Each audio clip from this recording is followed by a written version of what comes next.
This feels right. I'd like to thank Sissy and Dion for the honor of being here and for everybody in the church treating my wife and I so gracefully. I'm going to say some stories, maybe some of them you know, maybe some of you don't. I wrote them down because I didn't want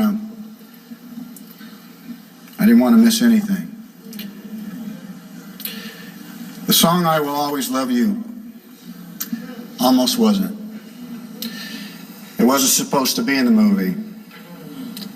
The first choice was going to be "What Becomes of a Broken Heart." But it had been out the year before in another movie, and we felt that it wouldn't have the impact, and so we couldn't use it. So what becomes of our broken hearts? Whitney returns home today to the place where it all began, and I urge us all inside and outside across the nation and around the world to dry our tears, suspend our sorrow, and perhaps our anger, just long enough to remember the sweet miracle of Whitney. Never forgetting that Sissy and Bobby Christina are sitting among us. Your mother and I had a lot in common. I know many at this moment are thinking, really? She's a girl, you're a boy. You're white, she's black. We heard you like to sing, but our sister could really sing. So what am I talking about? Kevin Costner and Whitney Houston, they don't have anything in common at all. Well, you'd be wrong about that. We both grew up in the Baptist church.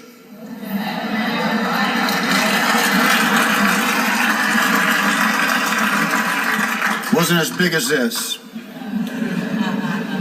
My grandmother played the piano, and she led the choir.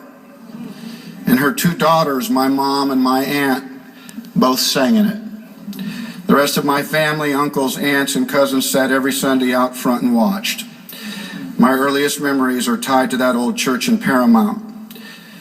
I remember seeing a gold shovel go into the ground, people praying about it and thinking, wow, something big was going to go here. And I watched my father and the rest of the men build it from the ground up. I was probably 4 years old and seemed to be always in the way. I wanted to help.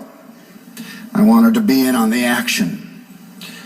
One of the men snapped down a red line where the choir would be standing one day and said, "Have at it. As many nails as you want. All on this line." I always took great comfort in watching my mom and aunt sing, knowing that they would never fall through that floor where I had worked.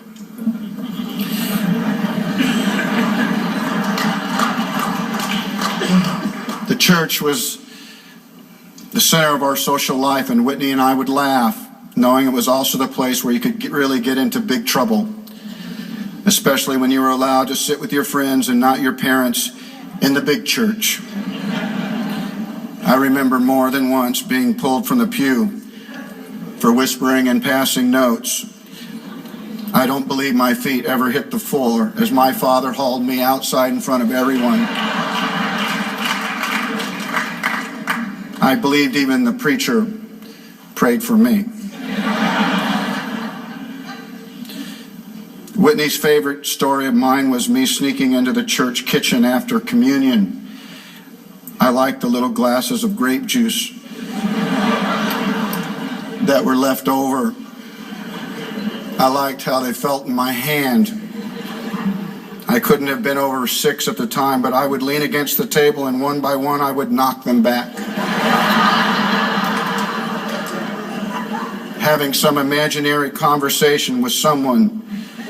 My father was the one who found me again and asked what I was doing. I told him I was a cowboy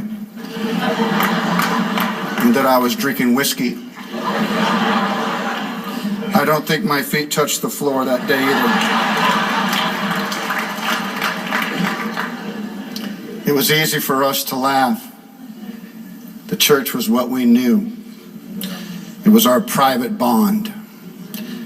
I can see her in my own mind running around here as a skinny little girl, knowing everyone's business, knowing every inch of this place. I can also see her in trouble, too. Trying to use that beautiful smile, trying to talk her way out of it, and Sissy not having any of it. Mostly the days at church were good ones for us, and we both remembered how our parents tried to explain God and the plan He had for our lives. And we agreed that there was this feeling, this promise that if somehow we listened carefully, God's voice would somehow come to us. I told Whitney that I always worried God was going to ask me to be a preacher. I wasn't sure how much fun ours had. Whitney told me she wasn't worried at all, and she wasn't waiting for no whisper. She told God that she was going to be like Aretha, like her famous cousin Dion, like her beautiful mother Sissy. There can be little doubt in this room that she has joined their ranks.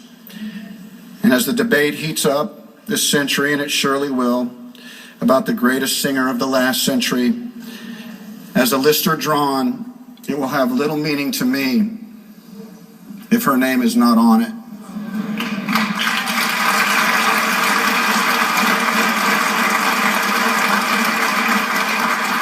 But as sure as I am about Whitney's place in musical history, I'm just as sure she came home from the first time she took center stage here as a teenager, flushed with the excitement of knowing that she'd exceeded everyone's expectations, an awesome promise of what was to come, but still needing to hear from her mother about how she was received. Was she good enough? Could I have done better? Did they really like me? Or were they just being polite because they were scared of you, Sissy? These are the private questions that Whitney would always have, that would always follow her. At the height of her fame as a singer, I asked her to be my co-star in a movie called The Bodyguard.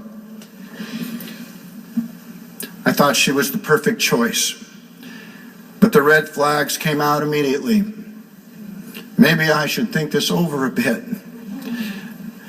I was reminded that this would be her first acting role. We could also think about another singer.